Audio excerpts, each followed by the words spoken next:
19வது கத்தியபாகம். தஸ்யாம் ஊ ஹா வா ஆத்மஜான் சஹ ராஜவரஹ ஆக்னீந்திரஹ நாபி கிம் புருஷ ஹரிவர்ஷ்ய இளாவ்ருத ரம்யக ஹிரண்மய குரு பத்ராஸ்வ கேதுமால சம்ஞான் நவபுத்ரான் அஜனயத.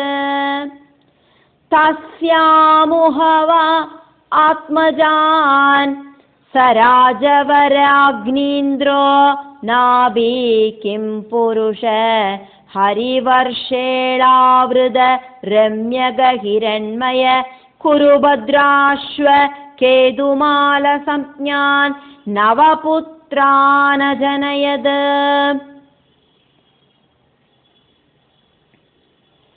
தஸ்யாம் உ ஹ வா பூர்வச்சித்தியில ஆகட்டும், ஆச்சரியந்தான் இது. சஹ ராஜவரஹா ஆக்னீந்திரஹா ராஜசிரஷ்டனான ஆக்னீந்திரன்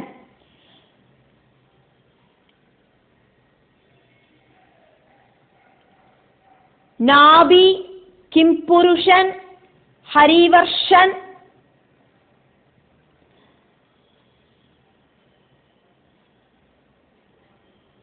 இளாவிருதன் ரம்யகன் ஹிரண்மயன் குரு பத்ராஸ்வன் கேதுமாலன் இப்படின்னு பேர் இருக்கிற, சம்ஞான் பேருகள் இருக்கிற நவபுத்ரான் 9 புத்திரர்களை அஜனயது ஜனிப்பிச்சார்.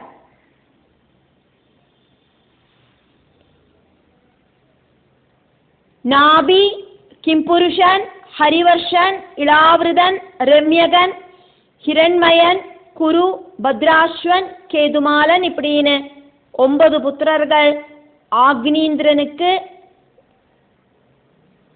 பூர்வச்சித்தி அப்படிங்கிற மனைவியில உண்டானா. பிரியவிரதனோடு 7 புத்திரர்களுக்கு ஜம்பு தீபிலேருந்து புஷ்கர தீபு வரைக்கும் 7 தீபுகளை பிரியவிரதன் பிரிச்சு கொடுத்ததை நம்ம பார்த்தோம். அதுல ஜம்பு தீப பரிபாலனம் செய்யற பிரியவிரதனோடு மூத்த புத்திரன் ஆக்னீந்திரனுக்கு மனைவி ஆயிட்டு அப்சர ஸ்திரீயான பூர்வச்சித்தி அப்படிங்கிற மனைவியாக்கும் வந்து சேர்ந்தது. அந்த பூர்வச்சித்தியில 9 புத்திரர்கள் ஆக்னீந்திரனுக்கு ஜனிச்சா. ஜம்பு தீப இந்த 9 புத்திரர்களுக்கும் ஆக்னீந்திரன் ஃபியூச்சர்ல பிரிச்சு கொடுப்பார். அப்படி ஜம்பு தீபில் 9 உபபூகண்டங்கள் உண்டாகும். உபபூகண்டங்கள் 9ம் ஆக்னீந்திரனோடு 9 புத்திரர்களோடு பேரிலேயே உண்டாகும். அதெல்லாம் நம்ம பார்ப்போம்.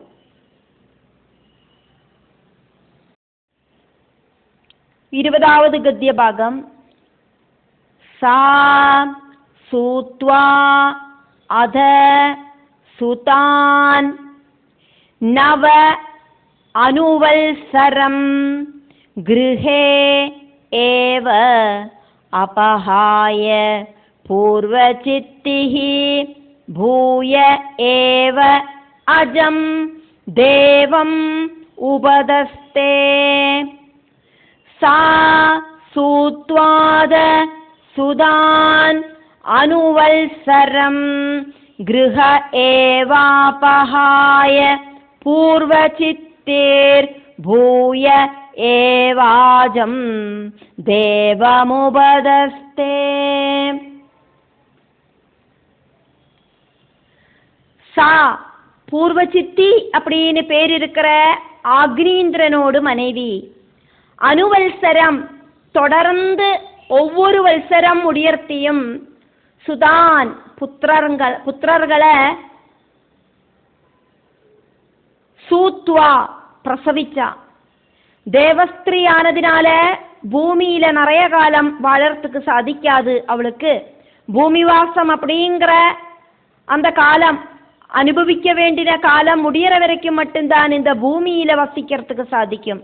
பூமியில இருக்கிற மனுஷியா சொர்லோகத்துல புண்ணியம் தீரற வரைக்கும் சொர்க்கத்துல வசிச்சு மறுபடியும் பூமியில டிம் அப்படின்னு பதிக்கிற மாதிரி பூர்வ சித்தி அப்படிங்கிற அப்சரஸ் பூமியில இறங்கி வந்து ஆக்னீந்திரனோடு கூடிட்டு 10,000 × 10,000 வருஷங்கள் இகலோக வாழ்க்கையெல்லாம் அனுபவிச்சுட்டு சொர்லோக வாழ்க்கையெல்லாம் அனுபவிச்சுட்டு 9 புத்திரர்களை பிரசவிச்சு ஆக்னீந்திரனுக்கு கொடுத்ததுக்கு அதா அப்புறம் கிருஹே ஏவா அவளை எல்லாமே அவளோடு அப்பாவோடு அந்த கிரகத்திலேயே அபஹாயா உபேட்சிச்சிட்டு பூயஹா ஏவா மறுபடியுமே அஜம் தேவம் பிரம்மாவோடு அந்த சத்தியலோகத்துக்கு உபதஸ்தே கிளம்பி போயிட்டா.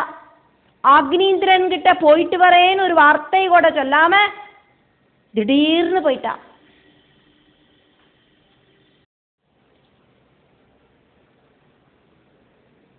இருபத்தி 1வது கத்யபாகம்.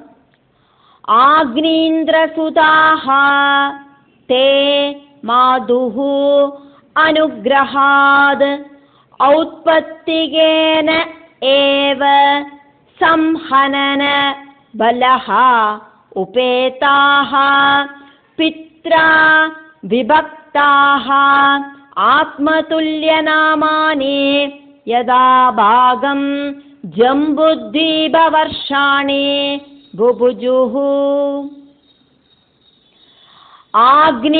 ஆக்னீந்திரசுதாஸ்தே மாதுரனுக்ரஹாத் ஔத்பத்திகேன ஏவ.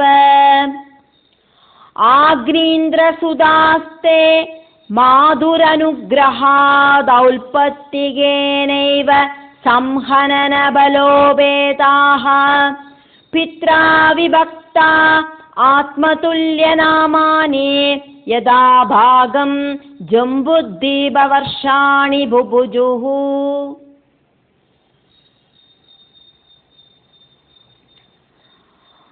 ஆக்னீந்திரசுதஹா ஆக்னீந்திரனோடு புத்திரர்களான தே அவ 9 பேரும் மாதுஹு தேவலோக ஸ்திரீயான அம்மையோடு அனுகிரகாது அனுகிரகத்தால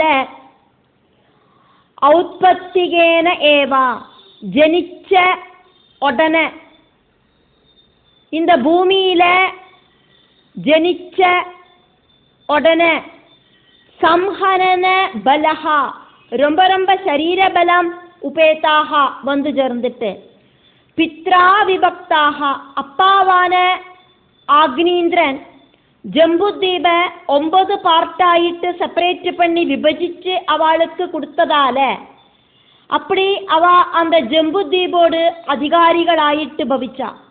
ஆத்மதுல்ய நாமானி ஆக்னீந்திர புத்திரர்களோடு நாமங்களிலேயே தான் ஜம்பூதீப வர்ஷாணி ஜம்புத்வீபில உபபூகண்டங்கள் ஜம்புத்வீப வர்ஷாணி அப்படின்னா பூகண்டம் உபபூகண்டம் ஜம்புத்வீபில் இருக்கிற உபபூகண்டங்கள் யதாபாகம் ஒவ்வொருத்தருக்கும் என்ன வாக்குமோ கிடைச்சது எத்தனை பாகமாக்குமோ அவளுக்கு பிரிச்சு கிடைச்சது பரிபாலிக்கிறதுக்கு அது அவ நன்னா புபுஜுஹு பரிபாலனம் பண்ணினா.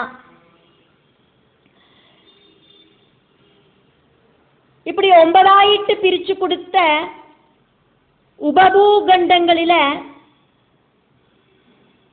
அந்த ஆக்னீந்திரனோடு மூத்த புத்திரன் நாபியோடு சரிதமாக்கும் அடுத்த அத்தியாயத்துல நம்ம பார்ப்போம். 22வது கத்யபாகம்.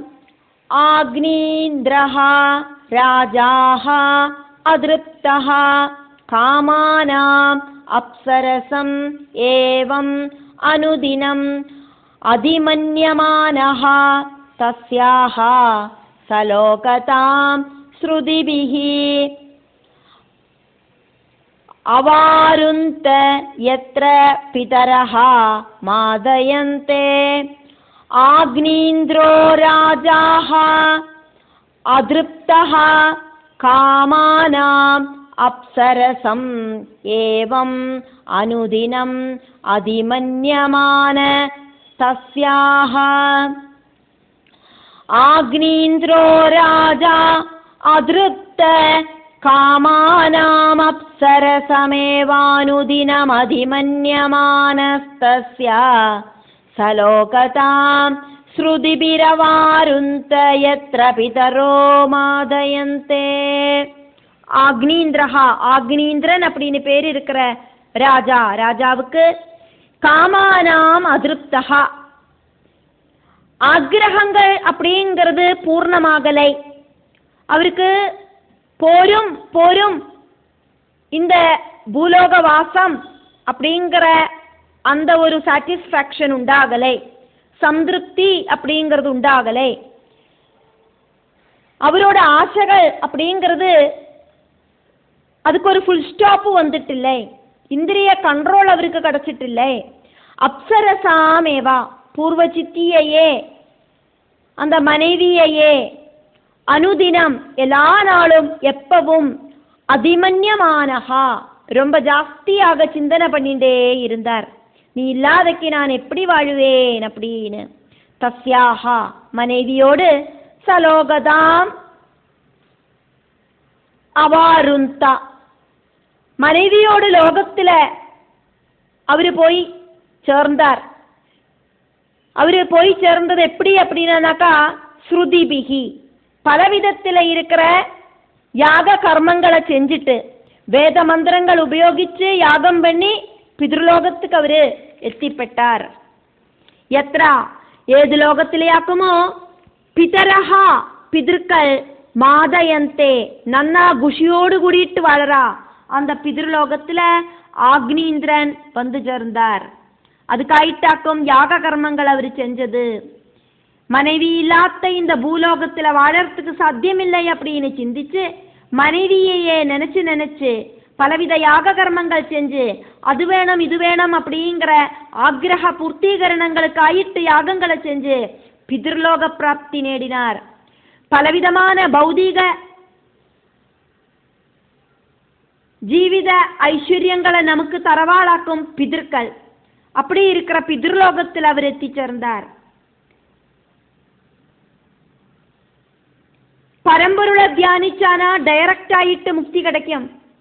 ஆக்னீந்திரனுக்கு ஆக்ரகங்களுக்கு ஒரு ஃபுல் ஸ்டாப் வந்துட்டுல அப்படிங்கிறதுனால அது வேணும் இது வேணும் அப்படிங்கிற ஆக்ரகங்கள் கெட்டடங்களை அப்படிங்கிறதுனால அவரு யாகம் பண்ணி வேத மந்திரங்கள் எல்லாம் சொல்லி யாகம் பண்ணி கிரமமுக்தி நேடினார். கிரமமுக்தி கிடைச்ச அவருக்கு இந்த பரலோகத்தில் எல்லா லோகங்களிலேயும் அவருக்கு வாழறதுக்கு சாதிக்கும். பூமிக்கு கீழே 7 பாதாள லோகம், பூமிக்கு மேலே 6 பரலோகம், இப்படி எல்லா லோகங்களும் சேர்ந்ததாக்கும் பிரபஞ்சம். அப்ப அவரு இந்த பூலோக சௌக்கியம் அப்படிங்கிறது மனைவி இல்லாம இந்த சௌக்கியத்தை அனுபவிக்கிறதுக்கு முடியாது அப்படின்னு தெரிஞ்சுண்டு சொர்க்க சௌக்கியத்தை ஆகிரகிச்சு யாகம் பண்ணினார். கிரமமுக்தி ஆகிரகிச்சுண்டு யாகம் பண்ணினார். பிதிர்லோகம், அதே மாதிரி சூரியலோகம், இந்திரலோகம், இப்படின்னு பல பல லோகங்களுக்கு அவருக்கு போரும்னு தோணுற அளவுக்கு அந்தந்த உலகங்களில் அவருக்கு வசிக்கிறதுக்கு சாதிக்கும். ஒரு லோகம் அவர் வசிச்சு போரும் அப்படின்னு திருப்தியானா அடுத்த லோகத்துக்கு போவார். இப்படி அவர் அந்த பரலோகத்தில் எல்லா லோகங்களிலையும் யாத்திரை பண்ணுவார். அதனோட முன்னோடியாயிட்டு ஃபர்ஸ்ட் அவர் பிதிர்லோகத்துக்கு எத்தி சேர்ந்தார்.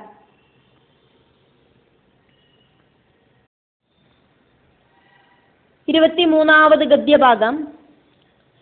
சம்பரேதே பிதரி நவ பிராதரஹ மேரு துஹித்ர்யூஹு மேருதேவீம் பிரதிரூபாம் உக்ரதம்ஷ்ட்ரீம் லதாம் ரம்யாம் ஷியாமாம் நாரீம் பத்ராம்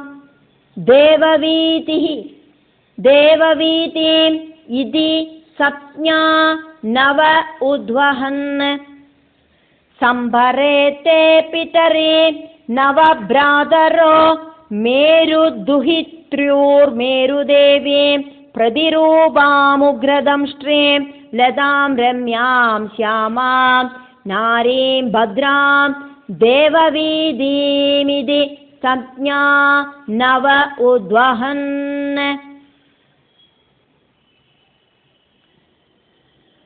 தேவவீதீமிதி சப்ஞா நவோதவஹன்.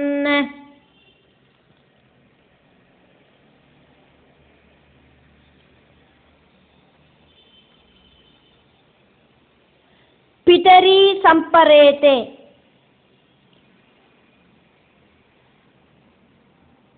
പിതാവാണ് ആഗ്നീന്ദ്രൻ പരലോകം പ്രാപിച്ചോണ്, ക്രമമുക്തി പ്രാപിച്ചോണ്. പിതാവാണ് ആഗ്നീന്ദ്രനോട് പുത്രர்கள் നവ 9 പേരും നവ ഭ്രാതരഹ 9 സഹോദരர்களுം മേരു ദുഹിത്ര്യൂഹു മേരു പുത്രികളാണ് 9 பேரை யதாக்கிரமம் திருமணம் பண்ணிண்டா. நாபி அப்படிங்கிற ஆக்னீந்திரனோடு மூத்த புத்திரன் மேரு தேவியை திருமணம் பண்ணிண்டார். 2வது புத்திரன் கிம்புருஷன் பிரதிரூபா அப்படிங்கிற மேரு புத்திரியை திருமணம் பண்ணிண்டார். ஹரிவர்ஷன் அப்படிங்கிற ஆக்னீந்திர புத்திரன் உக்ரத்ரம்ஷ்ட்ரி அப்படிங்கிற மேரு புத்திரியை திருமணம் பண்ணிண்டார். இளாவிருதன் லதா அப்படிங்கிற மேரு புத்திரியை திருமணம் பண்ணிண்டார். ரம்யகன் ரம்யா அப்படிங்கிற